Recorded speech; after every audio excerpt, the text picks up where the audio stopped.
Hey everyone, I want to talk about kind of a mixture of things, except that maybe they are tied in by one factor, which is why I thought a good name for this would be square holes, round pegs, because there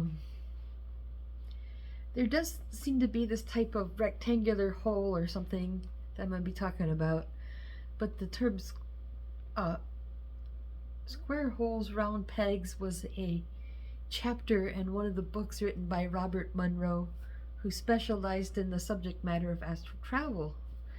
Now, that phrase could also stand for how sometimes there are things that we come across that just don't make sense. Like, how does this and this fit together even? So that is somebody I wanted to acknowledge here was Robert Monroe.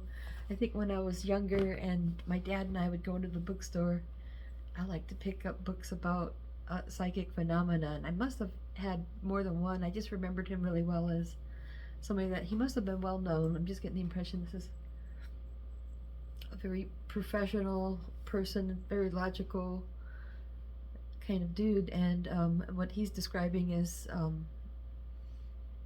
his experience with astral travel, and some of it's kind of like where you're in this reality and you could be someplace where it looks like recognizable things around you, and you can tell people about it, and you can get proof. But sometimes when you're on astral travel, you go into other levels, and when he went into other levels, sometimes there would be these square holes he would come across. So he told a lot of stories about having to go through square holes, and he's gone to so many different levels, so he discovered many levels of reality. And I think that I've seen proof in my own experience that when we go to sleep at night, it is said that everybody goes out of their body, whether they know it or not. It could just be part of how we rest and relax and allow our body time to rejuvenate itself, do what it needs to do. And so most people don't remember it, and so you're lucky if you remember your dreams, and a lot of times dreams aren't really that important. They're a lot of times just your own inner chatter. So I keep looking over there because my door's open and I can hear things. So sometimes my neighbor's cat will jump in and I'm like, oh, what's that? Oh, it's the cat. But I leave the door open because it's really good to get that fresh air, and I don't really feel threatened by somebody showing up here. So but I keep hearing stuff. And it is past midnight, and so it's kind of a spooky time of day, so to speak. It's a perfect time to talk about spooky things. So appreciate people like Robert Monroe being able to write these kind of books. It tells you there's people out there working at a professional level who want to share their knowledge and experience of these type of things that aren't considered to be a part of what we call conventional science. So it's not the stuff you learn at public school. In public school, we learn a lot about material science and I guess biology, and to the degree that it gets you ready for college. If you want to keep studying that, you might go further in your area of study. So in ways, the stuff I've been sharing about, all of my paranormal experiences are really what have created a path of study for me, along with other things. So I'm not like a great scholar or anything, I'm not like these people that go to college, but it's just something that I learn about along the way as it applies to me. And that's why, if you go back into the JodyVision, a majority of my story has been that I've been going to visionary state, and I really think that's a big one, a big revelation for me. But some of the other stuff I've experienced is a little bit more common, like having dreams that come true or make sense later, or going out of body. I think there's a number of people who can attest to have been out of their body, and they know what it's like to, see their own house, and see their own body there. And so a lot of times what happens to people is they get spooked. They'll find themselves out of their body, and they might get scared, and they just get yanked right back in, so it's like a reflex. So it's probably one of the more common ones. I think deja vu is a good one that people experience. So that's like actually remote viewing for time travel. It's like it's as if you've been there before. So on some level, maybe you have.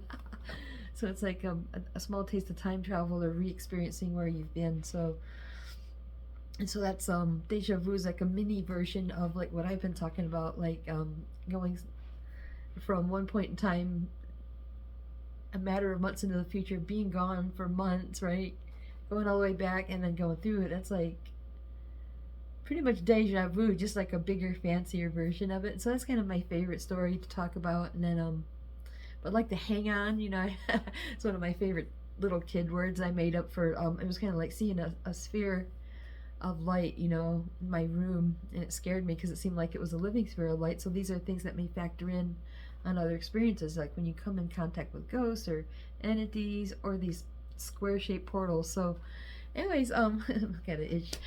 I was gonna say about conventional science. As much of it is stuff that we learn through what we are given physically. So your body is biotechnology, and it has a job to do in it, so we can perceive, function, and mostly to be able to talk to each other. You can identify each other, and we can have a good, solid conversation. So that's what we are made to do, and so we love to collect information and put it together and understand our environment. So that's exactly what science is doing, or what you should be doing if you're a scientist, if science matters to you.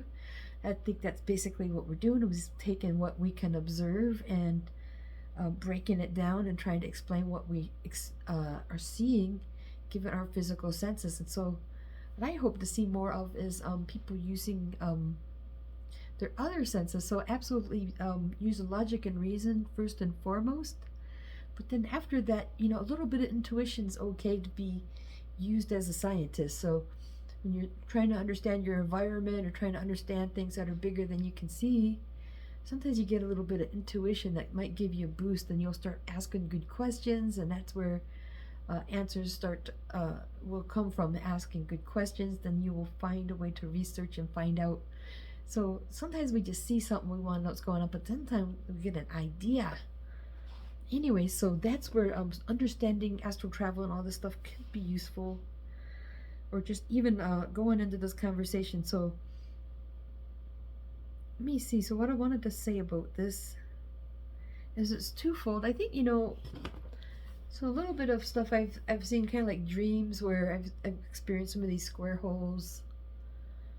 And so those might be dreams where, like, I could be working in another level, kind of like Robert Monroe, like going out of your body and being in another level and seeing these square holes open up. So there's been a few times I could say I've seen them. So I think the other thing I wanted to talk about is I've had things disappear. So I figure I might as well describe a few things that have disappeared. But one day I caught the connection between that and those little square holes. So now another thing it might tie in with is, you know, when people cross over, like I think Rosie was seeing those before she died. She thought she saw a little square hole out here, and I knew what she was talking about because I've seen them, and this ties in with this whole conversation. So I would say a few colorful dreams. You know, I've always talked about Bill Leap and the visions and stuff, and most of it seems like it was visionary. But since then, I've also had some interesting little dreams about these people.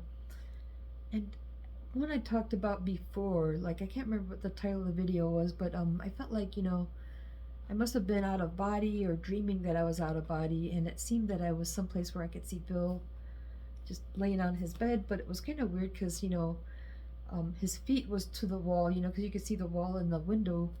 So I think, you know, I could determine it must have been like, this is the corner of the house, that's where the bed was going. But it was just really quick, you know, and just seemed like I was just dragged like unexpectedly to this person's place. So this happened probably back in '96, just after I moved to Denver, and it was pretty vivid. And I was I kind of knew the person in my vision was Bill, but I wasn't sure, so I asked my neighbor upstairs because his name was Bill, and well, it wasn't him, but but somehow, you know, I was able to draw the connection and figure it out that it could have been Bill Lee, because anyways, there was a square hole, kind of like Robert Monroe talks about, but it had like a white light coming through. It wasn't like blasting through, it was just, you know, it was mild enough, but, you know, and it seemed like one of those magic doorways. And I think after I was exposed to the situation and I noticed that, the next thing you know, we were both suspended in one white light. And it seemed relevant because then it was sort of the lyrics in a song later. And then, but another one, actually had a dream about the partner. My favorite partner for them was Reese Fulber, that worked on Frontline Assembly and Delirium. So I haven't really had many dreams about him. I think I had like a couple good dreams about him that I felt like I might share before, but this was interesting because it was one of those square holes where, I don't know, I felt like it was in a dream state, but it must have been kind of like in an alternate reality. And it's like I came along on my belly and found a square hole, and I thought I saw him asleep, and I felt like a little kid, you know, like wanting to be mischievous, you know, like seeing somebody there trying to sleep, but then I just wanted to reach down, and he has a little bit of hair, so I wanted to do something like this on him, you know. So I think I tried to reach down and do this, but the thing is when I saw that square hole, I also noticed certain shapes and colors around me.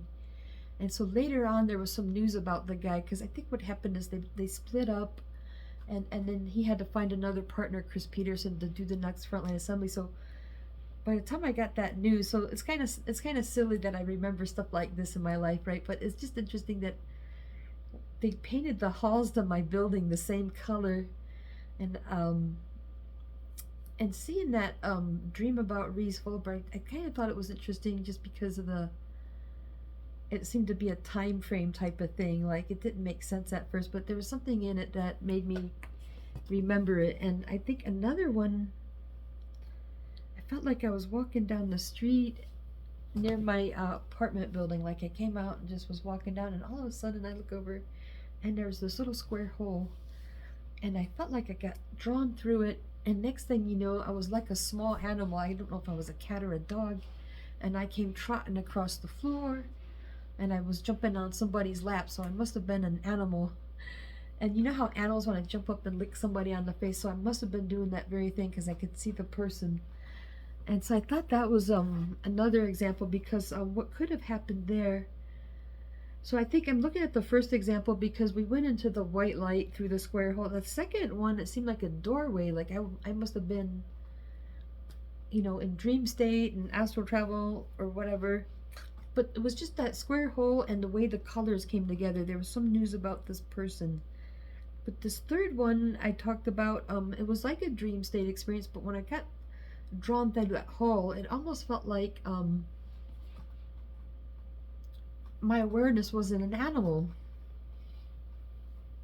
Now, another time that I dreamt about a square hole, it was like I was in my apartment there when I was living at the Acacia. Now, I felt that the Acacia might have some type of psychic activity because it's on the haunted house tour every year, and there's a history of people who have suicided there. And so when there's a lot of tragic death in an area, sometimes it can open up doorways so that it could make things psychically active. And so I'll talk about that a little bit later here, but right now it was just interesting. I had a dream that I was in my apartment and I saw that square door hole in the ceiling. It was over by the door. It just seemed like I could see. It was kind of like that space I was in that dream earlier where I thought I was kind of messing with Reese's hair. It seemed like I was in a space like that. There was just like colors everywhere. And when I looked through that hole, it was similar, you know, being in that space and seeing those colors. It's very surreal on the other side there. But the Master Sharon from Kung Fu dropped down. And she just kind of like floated down, and she settled down, and she ended up landing on her butt and kind of crossing her legs. And she was just looking around like, wow, you know, like, where am I, you know? I think she really liked the energy or something. She's like, wow, I just, you know, and I woke up from it. And so the point being is I've had a few dreams that are much like what Robert Monroe is talking about when he's out of body and he goes to different levels. I think I'm seeing something similar in my dreams, but then in reality, I've had a few things disappear, you know. And so I had this 8x10 picture. It was a very important picture to me because, you know, it was that night we all went to that concert in 1998, and I really wanted my dad to have this because he loves to put these all in frames and have artists on as well. So, you know, I had a nice artist picture for him. But it disappeared. I tried to put it somewhere just to kind of keep it safe and flat, you know. And then I was going to, you know, try to get it to my father. And it was all gone, never to be seen again. So I've had things where they disappear, but they don't come back. I guess I'll point out that Rosie's contact information did come back, because hers, I had her information, and when I needed it the most now. So this is when I started going through the time travel stuff, and she had moved away and she was already up in Montana, and she's probably in Big Fork by then. But I had no way to get a hold of her, and I looked through all of my stuff, but the damn thing appeared exactly as it was like an envelope or something, you know. And it appeared later in my photo album. So I just had lots of weird stuff, in, like, you know, odds and ends in my my photo album. I found it in there. Now, so that's something that did come back. The door handle. I have a list of notes here just so I'll remember some funny things. This is really funny. You know, me and my friend Chris drove to Chicago to watch Sisters of Mercy. Not Sisters of Mercy. There was another band, Sister Machine Gun. It was the other sister. So Sister Machine Gun. I don't know. We were really getting into them. Like, you know, it was like probably 2001 or 2002-ish. I'm kind of thinking February. Could have been 2002.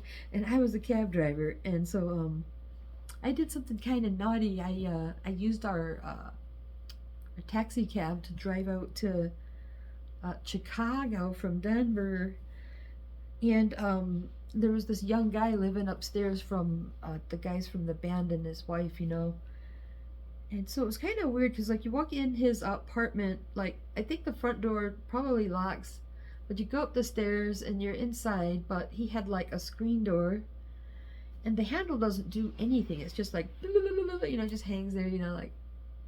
But it doesn't really latch or anything. And so I had a thought to myself as we were going out to go find something to eat, and I told myself, you know, we don't even need this door handle. It doesn't do anything. And the funny thing is, it was a quiet thought, and I came back and it was all gone. And I noticed it, and I just thought, I wonder if it was my mistake, you know. And then the guy that lived there, he was going, oh my God, what happened to my door handle? Now, I really felt bad about losing that picture, but it just seemed like something where I wondered if I lost it or if it disappeared, so I wasn't really sure. But I think the thing that convinces me is having a few other things disappear. Like, now I think here's a good story. Now, my grandma and her friends, I'm going to tell a story that happened to someone else some time ago. So my grandma was living down in Key West. Her and a good friend of hers were driving a two-door vehicle so they were on Stock Island. It's like right next to Key West, and they found somebody on roller skates. He was just asking directions to get down to the beach. And well, my grandma and her friend were going that way, and so they said, well, why don't you hop in and we'll take you down there. And so the guy, to climb in the back seat, you know, they had to get out, open the seat up and all this stuff. And so it's kind of complicated. So he got him in there, and so they had this person riding in their back seat all the way to the beach, you know. And on the way, the guy said, you know, can I give you a little gas money? I really appreciate you giving us the ride, you know. So the guy was offering $5 gas money for their generosity, and they said, no, we don't need it. Well, the woman driving had a purse where the handle or the strap was like braided material, like braided leather or something. So apparently he took a $5 bill and he stuck it in that material, you know, because it was kind of braided leather. So anyways, got there. The friend turned on the money, so she wasn't expecting any. And when they went to let the guy out, like, there's no way to get out without them somebody's got to get out of the car and move the seat forward. And the guy had completely vanished, and they found the money. And so, you know, coming from my grandma, you know, she's not all weird like I am, you know. She's like, people think of her as a very nice and professional person, you know. And so this is probably like one of the strangest things she's ever seen. But Key West is known to have strange things happen around there, because it's also some place where there's been a lot of atrocities, you know. So a lot of people have died there in a bad way, and that can open up a little bit supernatural. So that's what a lot of times these spooky movies are about, is when there's a lot of atrocity someplace, it opens up these portals. So so back to the joint. So when me and my friend Chris flew to Florida, we went down and oh, there's the cat. I knew he was coming sooner or later. So, oh man, is he a soft one? Ooh, let me tell you, this is a soft cat. Now, I had to give him some acknowledgement because I really appreciate his visits here. But I went to see my dad, and after we got down there, we couldn't wait to smoke a fatty, so we were just sitting there smoking a fatty. It was a pretty good sized joint, and maybe there was a third of it left. It wasn't like this little tiny thing. It was like, you know, still a good amount, and so when I handed it like this, it was just in my blind, like right out of my peripheral vision, like I could just see like this sort of like light blue flash, and my friend going, "Oh my God, where did that go?" And it disappeared. I mean, you had this lit joint, and it was like nowhere to be found, and it's almost like I might have witnessed it disappearing, and I think my friend did too. He kind of realized it disappeared, and man, we couldn't find it anywhere. It was just something where like we should have been able to find it as much as there was, and the space we were in. But before that, like just before that, I was at the Acacia building where I kind of think there's a little bit of that funky energy in there, right? And I was talking to somebody, and it was like I just felt like very energized, and I was just, you know, making a comment, and how whatever it was, it just seemed to be very a powerful comment because I went like this, and I saw that same kind of flash, and what the person I was talking to said, "Jody, your hand just moved behind a square hole." It was like there was this square hole. When your hand went behind it, it's like it disappeared. It disappeared behind a square hole when you did that. And so that's why I think, you know, when I handed that joint and I saw the flash, maybe something similar. Like passing my hand past the square hole made the blue flash. Well, handing the joint made the blue flash too. And so it's interesting that we see the square hole in astral travel when we're going from one plane to another. But we see the square hole in reality where things disappear through. But I thought, you know, when Rosie told me she was seeing that square hole, it kind of ties in with maybe going from one plane to the next. So I felt like that was like a signal to us. So when she said that, because she was also seeing other stuff going on, and so I think she died in about a week or so of telling me about the square hole. Yeah, it's like it just kind of, a square hole kind of opened up, and it was like, ooh, it was like, I kind of knew when she said that, dude. I'm like, that's that interdimensional hole, man, you know. So let me see. So I kind of wanted to tie this together, something else, you know, because you know, I was just thinking it's interesting where, okay, seeing the square holes, I kind of saw them a lot when I was around the Acacia. I think, you know, I think those dreams I had about the band members and the kung fu teacher, all kind of happened around there, and I really only remember disappearing objects probably during that time of my life too. So, you know, but then when I went to Chicago, the door handle disappeared. So that kind of made me feel like, well, maybe it follows me, you know.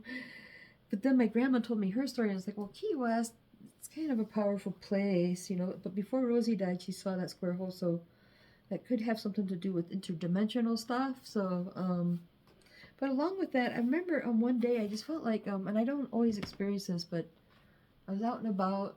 I was probably up earlier than normal, and I could see light energy. And there was this one building, so I lived on the corner of like 14th and Pennsylvania, but then I would walk around to Logan, so I could go through the parking lot and up Logan. There'd be this building where, I don't know if it was like mentally ill people lived there or just people that needed, you know, someone to take care of them or whatever, like a convalescent center or something. But my friends lived in, or they had an art studio building in the building just north of that. And so the people up there that I talked to kind of knew a little bit about that building. And I went over to my friend, I think maybe it was my friend Jason. I went over there and I was telling him, like, you know, I come up the sidewalk, I could just see this energy. It just seemed like, you know, like some kind of like a dark and light wave. It was just kind of pulsing, and it was kind of stripy but pulsing. And then I was over on the corner of Pearl Street and Colfax, so this is in Denver, and I was seeing something like in the middle of the intersection, like very similar energy, just kind of.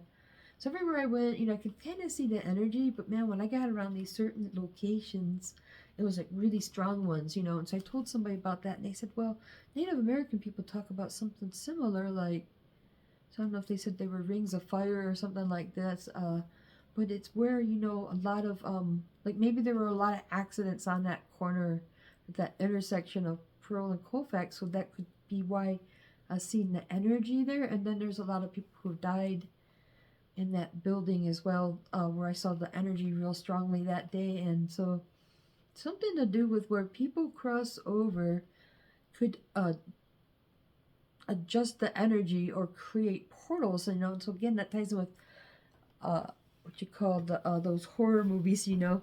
But anyways, I just thought, you know, I kind of I've been kind of on one topic, which is the visionary state, because it's probably the longest one. But I just thought some of these were interesting, because this could also tie in, like, I don't know if it ties in, because I've always looked for all the things that could tie in with the visionary state, and I haven't really had them in a long time, so there could be other factors. But one of the things I think, you know,